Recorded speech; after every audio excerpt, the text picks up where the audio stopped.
Eh bien, chers frères, ne craignez pas, car voici que je vous annonce une bonne nouvelle qui sera une grande joie pour tout le peuple. Aujourd'hui, dans la ville de David, vous est né un Sauveur qui est le Christ, le Seigneur, et voici le signe qui vous est donné. Vous trouverez un nouveau-né emmailloté et couché dans une mangeoire. Voilà ce que dit l'ange du Seigneur aux bergers, qui sont stupéfaits de voir cette nouvelle qui leur arrive aux oreilles. Désormais, Dieu est descendu dans l'humanité. Mes chers amis, depuis toujours, c'était l'homme qui cherchait Dieu. Mais voilà que Dieu a commencé à se révéler par les prophètes, comme le dira l'Épître aux Hébreux, et en dernier lieu, il se révélera en chair et en os, sous la figure du Verbe de Dieu, la parole de Dieu incarnée, le Fils éternel du Père, la seconde personne de la Sainte Trinité, va se faire chair dans l'humble enfant de la crèche de Bethléem. Mes chers amis, ce mystère était tellement grand que personne n'avait pu imaginer une telle chose. Dieu est là dans la mangeoire.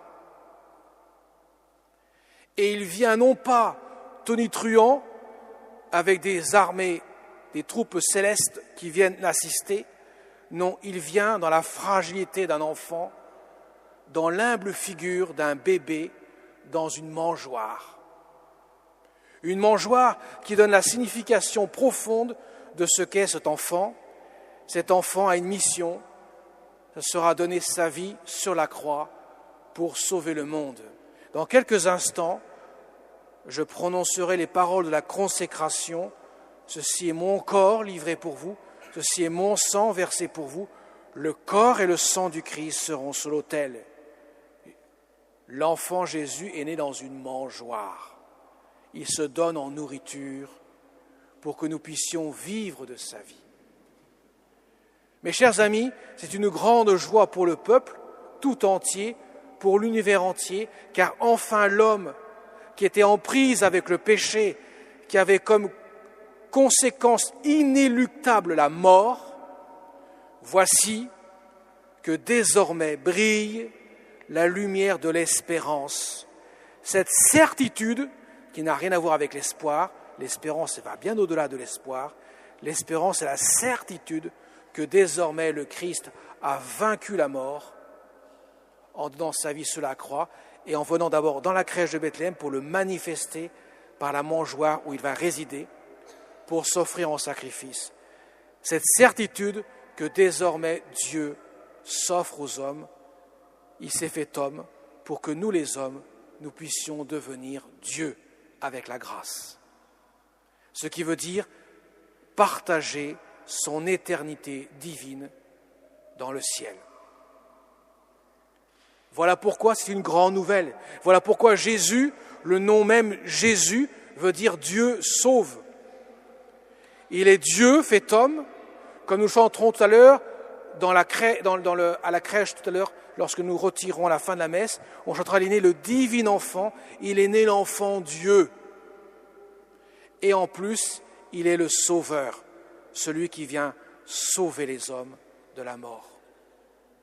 Mais la manière dont Jésus vient, par l'humilité d'un humble enfant entre les mains de sa mère, qui a répondu oui à l'appel de Dieu, manifeste comment l'enfant de la crèche veut venir dans nos cœurs. Dieu ne fracasse pas nos cœurs par sa puissance, il frappe à la porte de notre cœur et il quémande, il réclame un oui.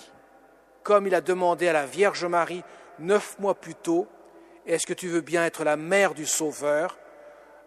L'ange attend avec impatience le fiat de Marie, le oui de Marie, pour que Dieu s'incarne. De même, mes chers amis, ce soir, Dieu attend notre oui, le oui de notre cœur, pour qu'il puisse venir habiter, demeurer dans nos cœurs. C'est ça le sens du mystère de Noël. Cette naissance de Jésus change radicalement le cours des choses. Parce que désormais, Dieu a visité son peuple. Il a habité et demeuré parmi nous pour que nous puissions, avec lui, demeurer au ciel. Alors demandons notre Mère du ciel, qui est dans la joie de contempler avec Saint Joseph son enfant, son Dieu. Demandons-lui de nous prêter ses yeux d'amour brûlant pour son Fils, pour que nous puissions à notre tour l'enfanter dans la foi, ainsi connaître la gloire du règne de Dieu que Dieu nous promet par cet enfant de la crèche. Amen.